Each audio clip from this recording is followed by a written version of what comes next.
From Lagos, the nation's commercial capital, this is the news at 10. Live from Channels Television. Reporting tonight, Ayotunde Balogun.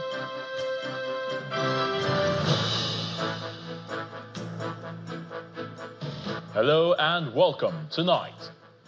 The former secretary to the government of the Federation, Boss Mustapha, shuts down speculation, firmly denying President Tinubu's alleged role in former President Muhammadu Buhari's rise to power.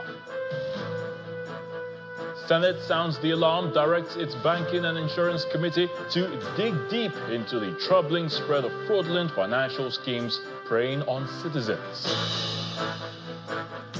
With communities under siege in Benue, a new emergency unit is tasked with swift intervention. Governor Hyacinth Alia urges strict adherence to rules of engagement. And in what may be the most intense airstrike yet, Ukraine reels from Russia's latest barrage as global concern grows over the escalating conflict. On business news tonight, Nigeria's oil rigs count hits new high at 46 this month, up from 31 in January. And that's according to the latest report from the Nigeria Upstream Petroleum Regulatory Commission. On sports news tonight, world number one Yannick Sinner powers past Ben Shelton at the All England club to secure his place in a semi-final. And from the nation's capital, Economic and Financial Crimes Commission secures conviction of 146 foreigners arrested for cybersecurity attacks relating to financial crimes in the country.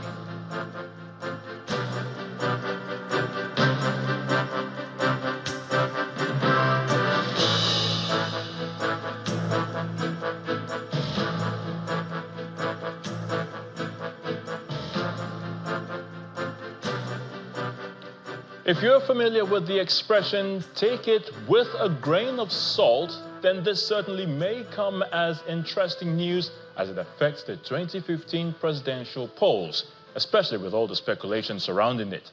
Now, the immediate secretary to the government of the Federation, Mr. Boss Mustapha, has dismissed claims that President Bola Tinubu made former President Muhammadu Buhari Nigeria's elected leader that year. Mr. Mustapha made the statement at the unveiling of the book, According to the President, Lessons from a Presidential Spokesperson's Experience, written by former presidential spokesman Mr. Garba Shehu. The former SGF believes former President Buhari already had 12 million existing votes and that the merger of the legacy parties merely contributed 3 million votes to his victory at the 2015 presidential election. Former Vice President of Nigeria, Professor Yemi Osinbajo, is leading government officials who served under former President Muhammadu Buhari between 2015 and 2023 for the unveiling of a book by former presidential spokesperson, Mr. Garba Shehu. The memoir chronicles the experiences, stories, and facts revolving around the 8 years of the Buhari administration. As journalists, we get into a lot of trouble, not because it's our own issue, but because we speak for some others. The issues raised in the book are touched on during the goodwill messages. Please, let's write on about a man who is iconic, about a man who is legendary, and about a man whose image looms large. His depiction of President Muhammadu Buhari and his tenure comes from a different perspective, and I must say it sheds a completely different light on the way that he related to President Muhammadu Buhari. At this juncture, on a personal note, I must commend General Buhari publicly for his disposition during his tenure. In the keynote address, a former secretary to the government of the Federation commends the former president for laying the foundation of reforms for President Bola Tinubu. He makes clarifications on the roles played by Mr. Buhari in the emergence of his predecessor. When you sum up the total votes that gave us the presidency in 2015, The aggregate of the total votes were 15.4 million votes. So basically, what we brought to the table, the other parties that were in the merger, in addition to Buhari's 12.2 million votes, were 3.2 million votes. Beyond the unveiling of the book, former Nigeria's permanent representative to the United Nations, Professor Ibrahim Gambari, who served as the chief of staff to the former president, called for a rethink of the selection of who emerges president and governors across the 36 states of the federation.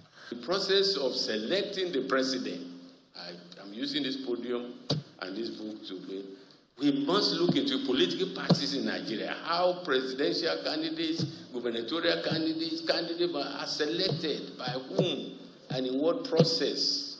Speaking on behalf of President Tinubu, the Secretary to the Government of the Federation, assures Nigerians of better days ahead. Nation building is a relay. The efforts of one administration lay the foundation for the next. In this regard, I acknowledge the efforts of my predecessor, President Buhari, and assure all Nigerians that the reform-oriented path he initiated will be considered consolidated and strengthened under this administration. The book, titled According to the President, Lessons from a Presidential Spokesman's Experience, is aimed at documenting the activities of the author for future generations. It's another busy day of proceedings at the National Assembly where the Senate is sounding the alarm. Well, the upper chamber has mandated a joint committee to investigate the alarming rise of Ponzi schemes across the country following the collapse of the crypto bullion exchange, which has reportedly defrauded investors of over 1.3 trillion naira. The decision followed a motion sponsored by Senator Adetokunbo Abiru from Lagos East, who expressed deep concern over the unchecked spread of fraudulent investment schemes, alleging that millions of Nigerians were lured with promises of high returns on digital assets. Our National Assembly correspondent, Gloria Mizoke, reports. On the second legislative day for the week, lawmakers resumed to debate on the alarming rise and widespread financial fraud of Ponzi schemes and cybercrimes.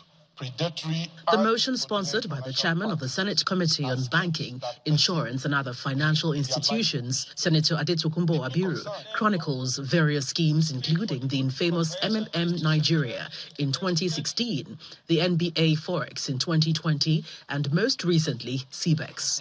The argument is that fraudsters have used the scheme to massively defraud Nigerians. I'm shocked that despite the scale of operations and visibility of CBEX, it operated for an extended period without facing sanctions. We need to find out from the Central Bank of Nigeria. We need to. Aside punishing or going after Ponzi, which is one out of the numero, you can testify that this is not the first or second or third time. And we can't continue in this trend. Lawmakers warned that the collapse of such schemes has driven victims to tragic outcomes, a narrative they agree calls for thorough investigation. The Senate refers this prayer as amended to the Joint Committees on Banking, Insurance and Other Financial Institutions, Capital Markets, Anti-Corruption and Financial Crimes, ICT and Cybersecurity to undertake extensive investigation, extensive education of the Nigerian public and revert to this August Assembly in 4 weeks. Lawmakers also debate on the rescue of the nation's ailing power sector from imminent collapse through the Electricity Act Amendment Bill 2025. Unfortunately, in our laws, there are very, very minimal penalties for such great vandalism so that national resources are lost. Mr. President, it's high time we penalize the bandits. Steep penalties should be imposed on these bandits. Impossible. We should give them capital punishment. The amendment subsequently scales second reading. The Senate President used the opportunity to clarify public perceptions surrounding lawmakers. Some people think that we come here to make money. They don't know that we come here to sacrifice for for the growth of the nation so we can leave a better country for future generations.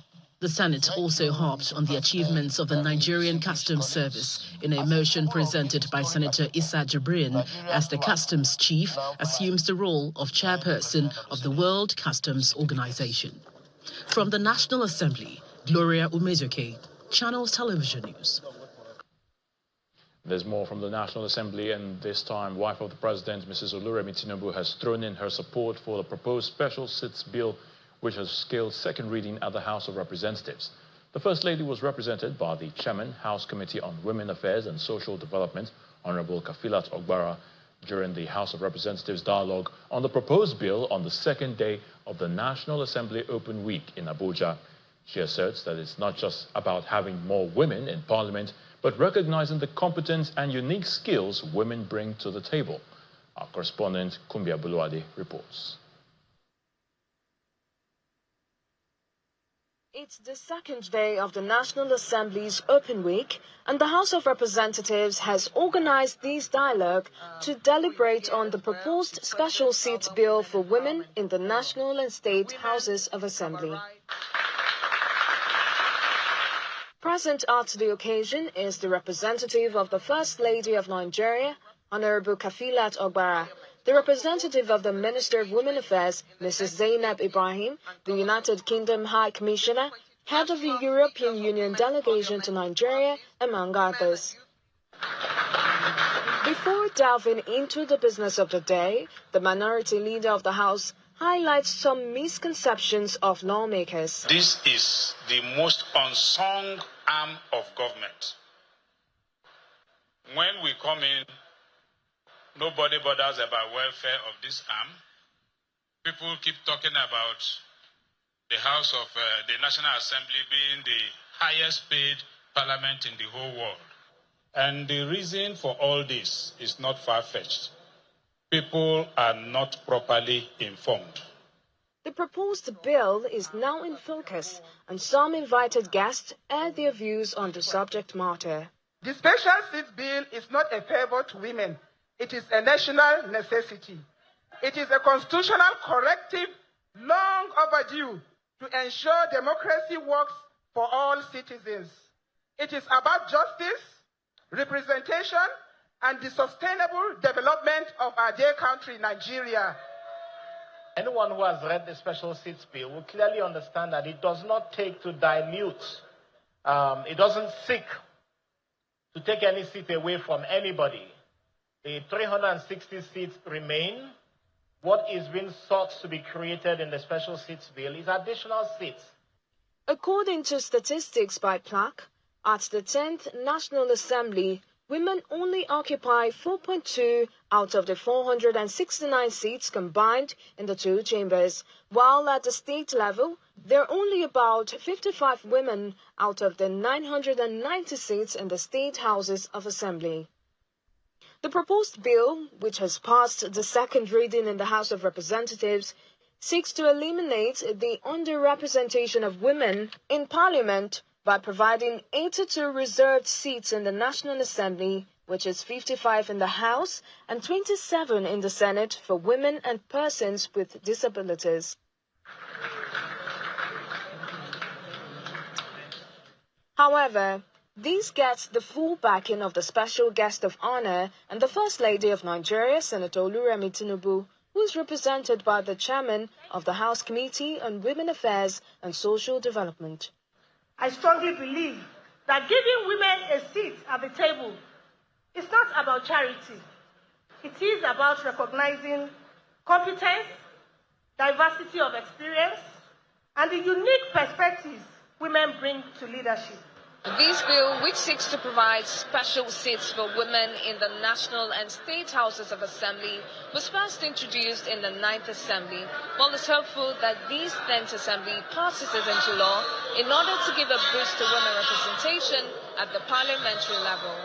From the National Assembly, Kumbi Abduluade, Channels Television News.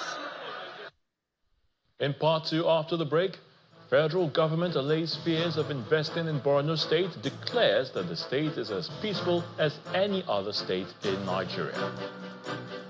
Please stay with us.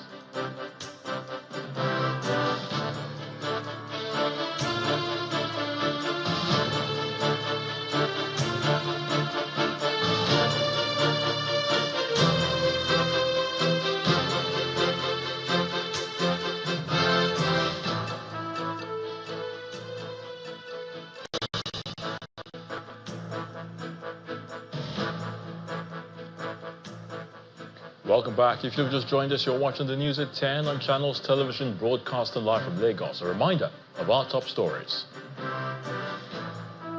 The former secretary to the government of the Federation, Boss Mustafa, shuts down speculation, firmly denying President Tinubu's alleged role in former President Muhammadu Buhari's rise to power.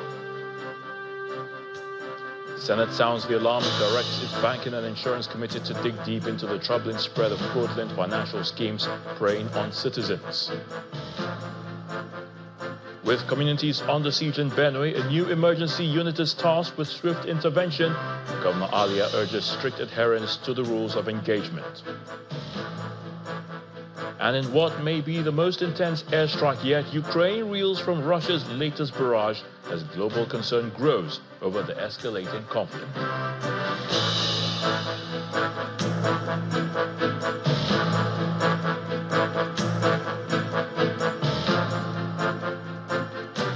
Benue State has had its fair share of violent attacks in recent times, but now government is moving ahead to put a stop to it once and for all. Governor Hyacinth Alia has launched the State Quick Response Squad, comprising of the Civil Protection Guards, vigilantes, and members of the Forest Guards, to act as first responders to distress calls across communities under the supervision of the conventional security agencies. Represented by his deputy, Mr. Sam Ode, at the ceremony, the governor asked them to act within their mandate at all times. We are here to record another milestone in our initiative to protect the people of Benue across the 23 local government areas of the state and indeed the 276 wards of the state. It is our desire that this quick response squad, which is a joint task force of different security arms, will live up to the expectation for which the visionary, the governor of Benue State, has initiated it. We demand from you absolute loyalty to the governor of Benue State. We also urge you to subordinate yourself to the conventional security agencies, starting with the Nigerian Army and other armed forces, the police and the paramilitary. I have listened carefully to the requests that have been made here by the security advisor to the governor in Tanahau. Your requests and prayers are properly documented and shall be conveyed to the governor of the state. And I believe that he will assent to most of the requests you have made that will be the tools that will ease your operations. Still on security, the Northwest Development Commission is planning to collaborate with the governors of the 7 states in the zone to tackle the insecurity and other socio-economic challenges confronting the region. The chairman of the commission, Mr. Lawal Abdullahi, stated this during a courtesy visit to the Kaduna State Governor, Uba Sani, at the Government House. Mr. Abdullahi says the commission is working on initiatives to rebuild communities ravaged by banditry in the region, as well as addressing infrastructure challenges.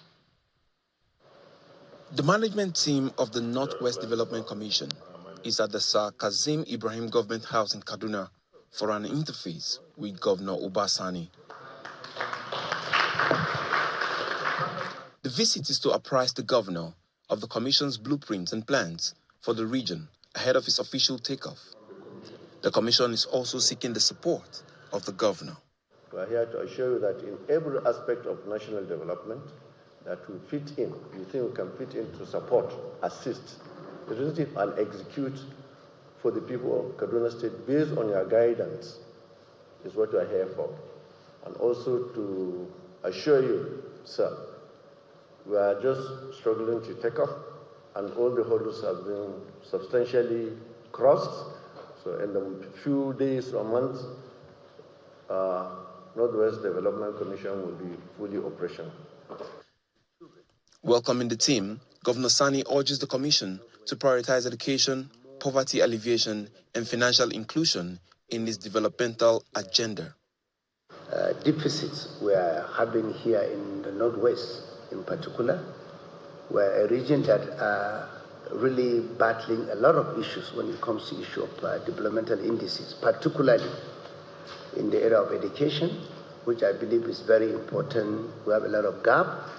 If we look at the number of out-of-school children in the whole of Nigeria, you will agree with me that the Northwest have more number of out-of-school children than any other region in the entire Nigeria, when you look at other regions. The base for the Commission's blueprint is to rebuild and reintegrate communities ravaged by banditry, which the management of the Commission considers key to the region's recovery and development. We have started working towards getting the solutions of the insecurity. Most challenging is the insecurity, and the governors have already paved way towards that problem, solving the problem. Most of the states were much involved, Zanfara, Kebbi, Sokoto, and part of Kaduna and Katsina. And we are working hard with them, and we're going to cooperate, partner with the governors to support them towards these security issues. The Commission is established to address the devastating impact of banditry and other security challenges in the region, and the board hopes to meet more governors to aggregate the observations that will be used to design the blueprint. From the northwest, let's head to the northeast part of the country, and the federal government has allayed fears of investing in Borno, declaring that the state is as peaceful as any other in Nigeria. Minister of Regional Development, Mr. Abubakar Momo, made the call during a courtesy visit to the Borno State Government House in Maiduguri, the state capital. While the minister assured the people of the northeast that President Bola Tinubu is committed to rebuilding the zone. The Minister of Regional Development, Mr. Abubakar Momo, is on walking visit to Borno, the centerpiece of the Northeast insurgency. His first stop is the Government House, where he's received by the Deputy Governor, Mr. Umar Kadafo. Welcoming the entourage, which includes the management team of the Northeast Development Commission, the Deputy Governor applauds the efforts to reintegrate repentant insurgents. As the chairman of the DDR, Borno State House witnessed a lot of surroundings from the insurgents without help from organizations like NEDC, and all it will be a very, very large start for the state government.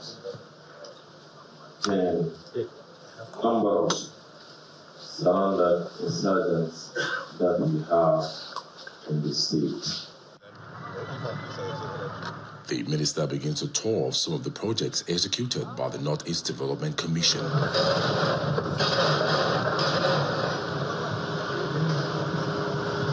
These intervention projects cut across infrastructures, health, agriculture, education, poverty alleviation, and ICT. Some of the projects visited include the 1,000 housing in Mafa local government area, the 25-kilometer roads connecting 7 agrarian communities in Jere and Mafa local government areas, as well as the e-mobility charging facility. We have seen for ourselves, starting from the network roads, from Gom to Koshebe to Zabanri to Dosuma to all those network of roads of about 45 kilometers, opening up the various communities, not less than 7 major communities. From what we have seen there, this road passed through major economic hub of Borno, Maiduguri, that is Jijerebo, where you have a lot of farming activities taking place. The minister assures the people that the federal government is committed to implementing the Commission's blueprint to develop the region. Nigeria's economy is steadily improving under President Bola Tinubu, and this is due to the wide-ranging reforms being implemented across various sectors by the administration. That's according to the Minister of Information, Mr. Mohammed Idris. The minister made this known in Abuja when the newly elected executives of the Nigerian Guild of Editors paid him a courtesy visit in his office. He acknowledged that although challenges remain, The administration is making steady progress and is successfully flattening the curve. The address further stated that approximately 300,000 students are currently benefiting from the Students' Loan Scheme, with the federal government covering their tuition fees and providing support for their upkeep on campus. Yes, the economy is not yet what we want it to be, but we can see that there's a steady progression. The president has said over and over that we're turning the corner. Yeah, I know that many will say it's not yet El Dorado, it's not yet Uhuru. Yes, I also agree. But you can't also say that there is no progression. Even all the rating agencies in the world are also giving Nigeria some plasma. We are seeing some upward tick in the way our economy is going. I have always said that it is not good for us as media practitioners to place emphasis or premium on these criminals, gangsters, and wherever they are, terrorists and bandits, over and above the citizens of this country. Because of this deliberate, intentional policy of government, over 300,000 Nigerian students that hitherto were out of school or would have been out of school now have the opportunity to be in school because government is paying for their tuition. Government is also paying for their upkeep. This is unprecedented. I think we need to talk about that. Still ahead on the news at 10, Nigeria's oil rigs count hits new heights at 46 this month, up from 31 in January, according to the latest report from the Nigerian Upstream Petroleum Regulatory Commission. That's in business news. Please join us here. Right, welcome back to the news at 10. Let's head now to the nation's capital, and Gloria Umizoke is standing by to give us the latest from our Abuja studios. Hello, Gloria. Over to you. Oh, thank you, Ayo. We begin with the Economic and Financial Crimes Commission, where it's another success story for the Commission as it secures the conviction of 146 out of 194 foreigners arrested for cybersecurity attacks relating to financial crimes in the country. The EFCC chairman, Mr. Ola Olukoede, made the disclosure during the opening ceremony of the International Cybersecurity Conference, organized by the National Information Technology Development Agency in Abuja. It's the maiden National Cybersecurity Conference put together by the National Information Technology Development Agency, NIDDA. The conference is being attended by the National Security Advisor, Mr. Nuhu Ribadu, federal lawmakers, the United States Ambassador to Nigeria, Mr. Richard Mills, and other government officials.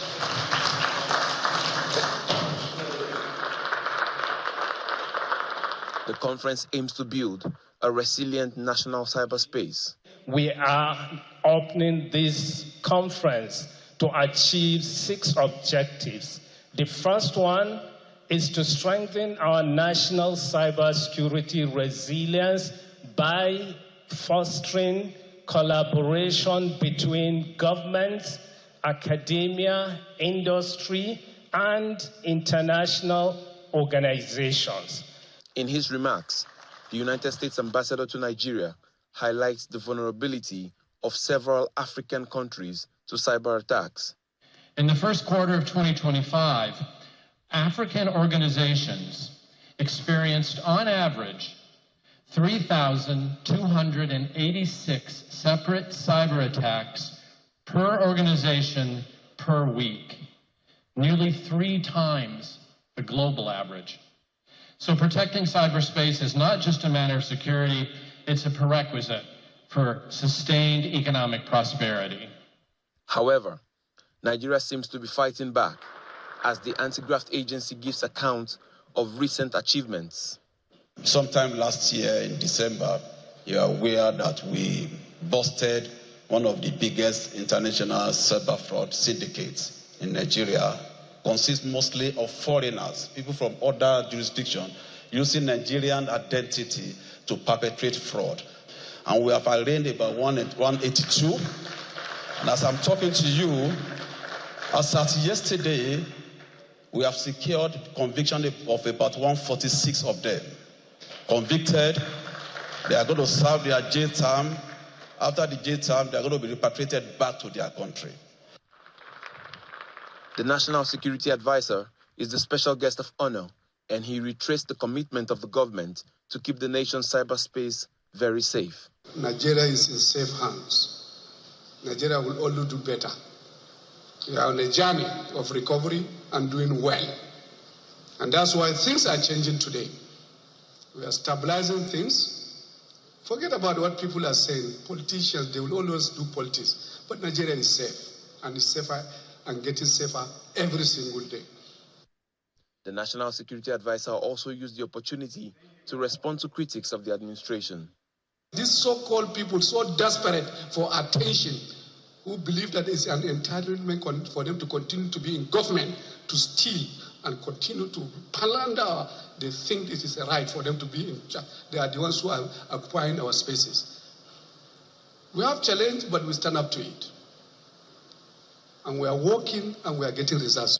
The two-day conference is expected to come up with actionable recommendations that will enhance Nigeria's cybersecurity resilience. The lawmaker representing Kogi Central in the National Assembly, Senator Natasha Udaga, is promising to abide by the decision of the Federal High Court on her suspension. Addressing her supporters during the groundbreaking ceremony of shops in the new modern market in Okehi local government area of Kogi State, Senator Udaga says the order of the court asking her to pay a fine of 5 million naira in addition to an apology letter is being studied by her legal team. The senator maintains that in spite of her suspension, she remains resolute in her determination to uplift the people of her constituency going forward. The Federal High Court ruled in our favor that the suspension is unconstitutional. And what that means is the suspension is wrongful, it's illegitimate, and all the things you can use, and that we should get back to the Senate because denying me in the Senate is denying the good people of Kogi Central representation. The court also pronounced that I pay a fine of 5 million and write an apology for the satirical letter to the court. I paid the fine to the court and I apologize to the court. However, my lawyers are deliberating on that, and we shall let the good people of Kogi Central know the decision in a few days to come. Just know that we are law-abiding citizens, but we do not take injustice. One thing about us in Kogi Central, we do not tolerate intimidation. We do not tolerate harassment. We are bold, fearless, courageous citizens of Nigeria, and I am proud to be one. All right. Let's get to the business of the day. So even though we were under the illegal suspension, that did not suspend us from working, okay? So every day from the 6th of March, I work to serve you. With the presidential directive to increase agricultural output in the country, state governments are implementing policies to ensure that this dream is realized. In Zanfara State, Governor Dauda Lawal has handed over bags of fertilizers to farmers, promising to ensure that farming season is fully utilized. According to the governor, farmers in the 14 local government areas will benefit from this project. It's a win for farmers and professionals in the agricultural sector as the governor of Zanfara State, Dauda Lawal, flags off the distribution of fertilizers and farm implements to farmers in the state. As the drive continues to ensure that Nigeria produces what Nigerians eat with plans for export capabilities, the Zanfara State Commissioner for Agriculture is optimistic that the efforts of the state government will go a long way in boosting productivity in the agri sector. We really appreciated the effort of His Excellency in this mission to rescue the state economy and improve the living standard of our residents. Today, His Excellency, our able rescue governor, is about to flagging up the distribution of farm input to smallholders farmers in order to improve their access to quality input and their begin the 2025 wet season.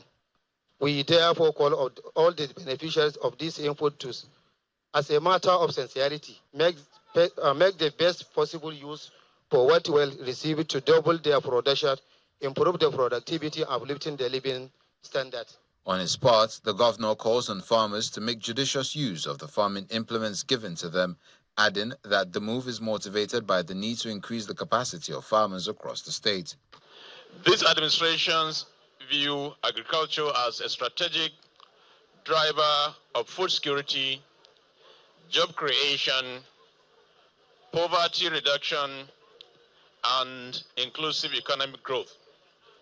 That is why we're implementing an agricultural transformation plan tailored to the peculiar needs of our communities and aligned with Sustainable Development Goal 2, which seeks to end hunger, improve nutrition, and promote sustainable agriculture. With the distribution of farming implements to farmers in Zanfara State, it is expected that before long, the state will begin to reap the benefits inherent in this exercise.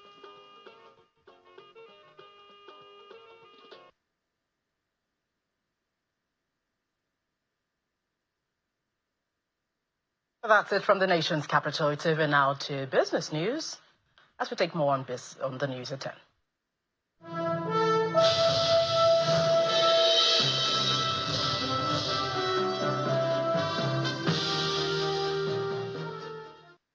Thank you, Gloria. Welcome to Business News. Nigeria's oil rigs count have risen from 31 as at January this year to 46 this month. That's according to the Nigerian Upstream Petroleum Regulatory Commission, NUPRC.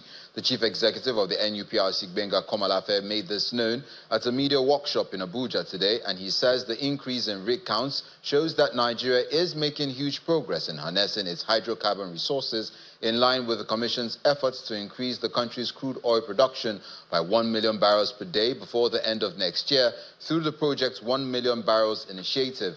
He explained that about 300,000 barrels per day of crude oil has been achieved since the launch of the program in October last year. And back home to the domestic stock markets, where the bull continues to dominate the overall performance for the third consecutive day this year, despite another decline in the total volume of equities traded. Willie Bong tells us more.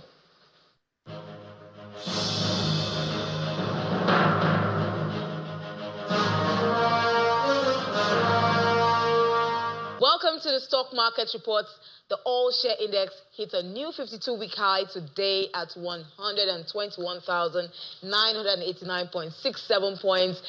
201 billion naira added to the market value year to date. Looking good at about 19% and month to date about 2%. I think the NGX can give itself a pat on the back. Lafarge gained 5.50 naira today, boosting the industrial goods counter. We see that up 0.97% today, extending the rally. We see banking index 0.45% up, but it's not all win-win for stocks. Eternal lost 2 naira from a share price. Ardell lost 50 kobo, and we see that reflected in the oil and gas index, down today 0.05%.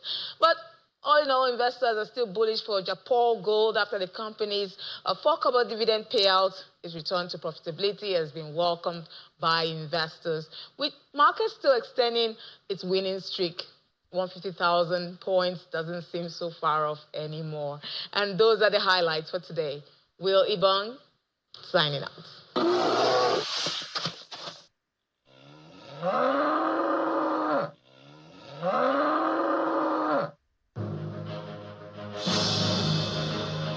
Now let's have a look at closing snapshots or numbers from major global stock markets for Wednesday's session.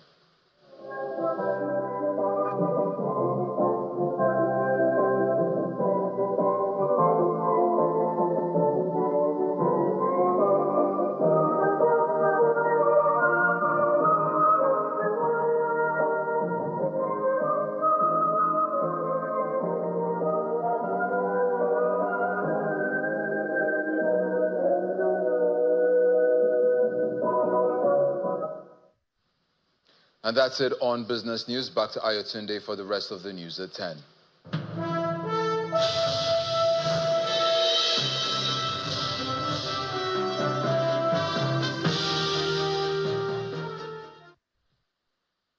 Thanks, Dominic. Simon Pusey is up next with Around the World in 5 from our London studio. Good evening and welcome to the channel's studios here in London with your international news around the world in 5.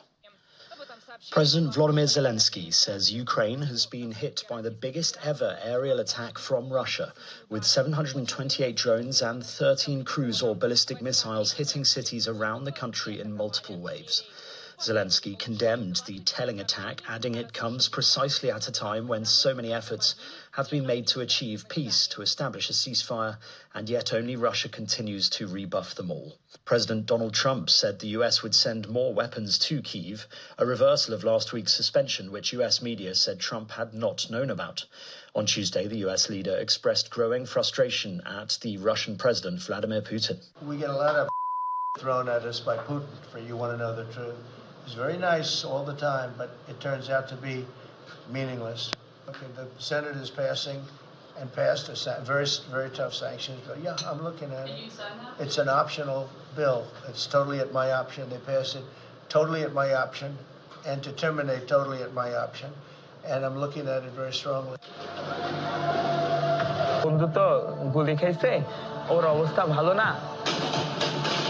A deadly crackdown on student-led protests in Bangladesh last year was authorized by the then Prime Minister Sheikh Hasina. That's according to audio of one of her phone calls.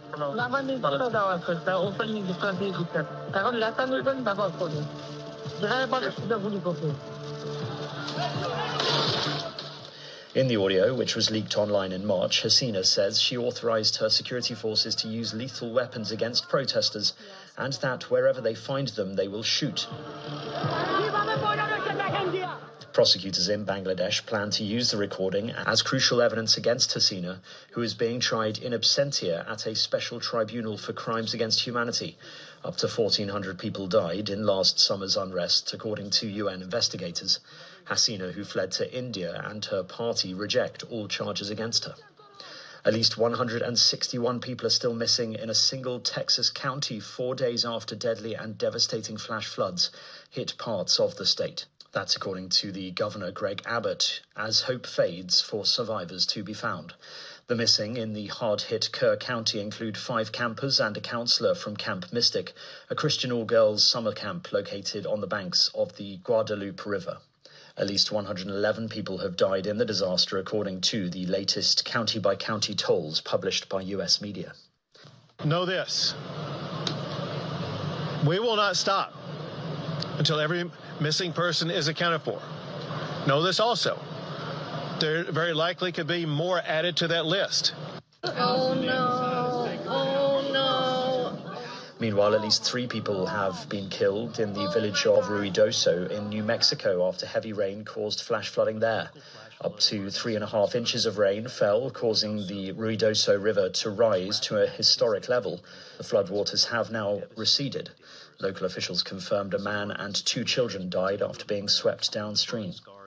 French firefighters are continuing to battle a wildfire that reached the outer edge of Marseille and has left more than 100 people injured. The city's mayor told local media that the blaze was decreasing but was still not completely under control. Restrictions which were imposed yesterday in the outskirts of Marseille have been lifted following a significant decline in the spread of the fire.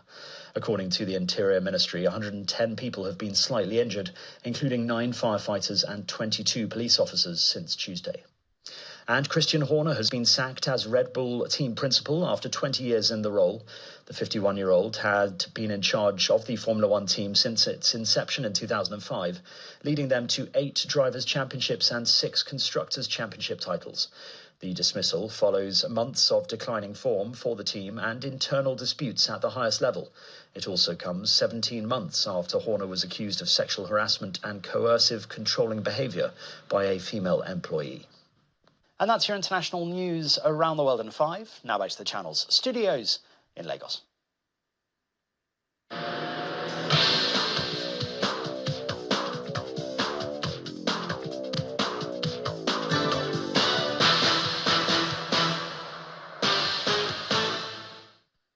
Simon, welcome to Sports News. Super Falcons of Nigeria head coach Justin Madugu expressed confidence in his team's ability to secure victory against Botswana in their Group B encounter at the Women's African Cup of Nations WAFCON in Morocco. Speaking at a pre-match press conference, Madugu emphasized that despite their dominant 3-0 win over Tunisia in their opening fixture, the team is not getting carried away and remains focused on continuous improvement. The Super Falcons will be looking to build on their strong start to the tournament and secure an early qualification spot for the quarter-finals. Fabian Ruiz scored twice as European champions PSG turned on the style in their reunion with Kylian Mbappe, thrashing Real Madrid 4-0 in the semi-finals of the Club World Cup to set up a final showdown with Chelsea. Ruiz and Ousmane Dembele scored inside the opening 9 minutes to stand rear and silence the majority of the 77,542 crowd who were wearing white at the MetLife Stadium outside New York. The Spanish midfielder added another before halftime, and Gonzalo Ramos got a late fourth as Luis Enrique's side moved one game away from glory at the FIFA's new tour.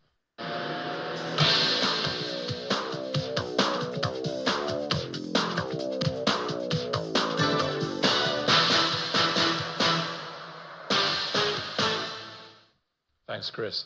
And the main news again.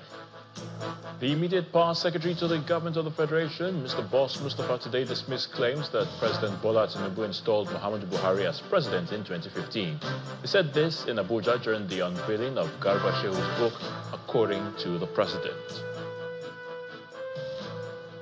Also today, the Senate has mandated its Joint Committee on Banking and Insurance to investigate the alarming rise of Ponzi schemes nationwide. And the Benue State government has launched the Quick Response Squad to act as first responders to distress calls from communities under siege, as Governor Hyacinth Alia asked squad members to act within its rules of engagement.